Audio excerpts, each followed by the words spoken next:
Well, Cheryl, you have graciously offered to help give us some design ideas about how I can redecorate our home office and still have a living room area as well as a functional work area, and to keep it as kid-friendly as possible. I think we can do that, and I think we should start. It looks like you have a lot to do, though. So basically what we have to do, Carolyn, is we have to find out what your primary goals are. And I think just by looking already, we need to soften some corners. So. Okay.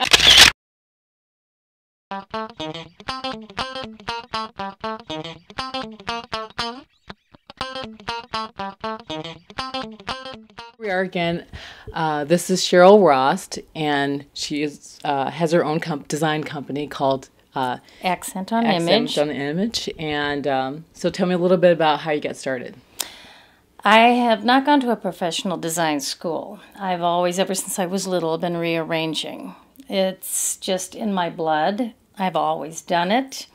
I can walk into anybody's room and immediately, I can walk into a store and immediately start moving things around. It's just a natural instinct.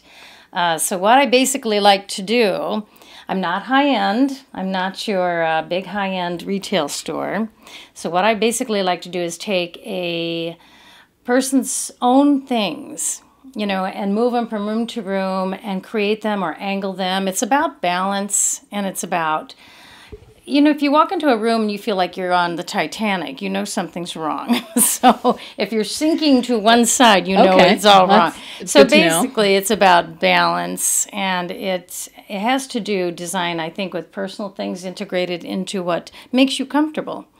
So if you have your own personal things, you have a lot of them scattered around the house, but nothing's really centered or organized, then you're unfocused, you're feeling uncomfortable, and you don't want to feel uncomfortable in your own home, nor do you want people coming into your home feeling uncomfortable. That's so yeah, good suggestion. It's about storage also. You know, everybody has stuff, but it's how you put your stuff together. It's putting things together in groups, the threes, because it's softer on your psyche. So why threes? That's an interesting concept. Why threes? They're not like even numbers. Unless you're doing a very symmetrical, you know, room design, such as if you have a fireplace and you want to put a bookshelf here and a bookshelf here, that's okay. But if you're doing a grouping of accessories, let's say you have a dining room table and you have, let's say, some hurricane lamps or candlesticks, it's always the odd number. If you're doing pictures behind the sofa, unless, again, you're doing a box feel, everything should be in threes, fives, depending, again, on the sizing of what you're doing, the size of the pictures. But odd number is your design number. It's always been that way. It is pleasantly pleasing, and it also, it's just, you find rhythm in threes, fives, nines, you know, depending upon the size of your room. Okay. Yes, another thing you want to do, don't push everything up against the walls. It actually, a lot of people think if you push things up against the walls, it's going to make the room look larger. In essence, it doesn't. It's a stiffness, and it believe it or not, it'll actually make it appear smaller.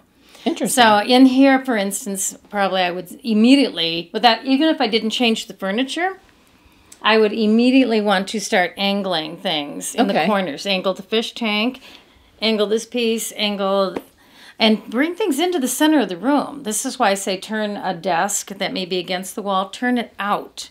It gives it interest, and it also, it makes the room flow. You know, you've heard of Feng Shui and Qi. So what you want is that feeling of breathing. You want to walk in and go, oh. You don't want to walk in and go, okay. So and it's in the aesthetics. Okay. A lot of it's in the aesthetics. I think that you need a room that's functional, but you also need a room that is appealing. And you can do both.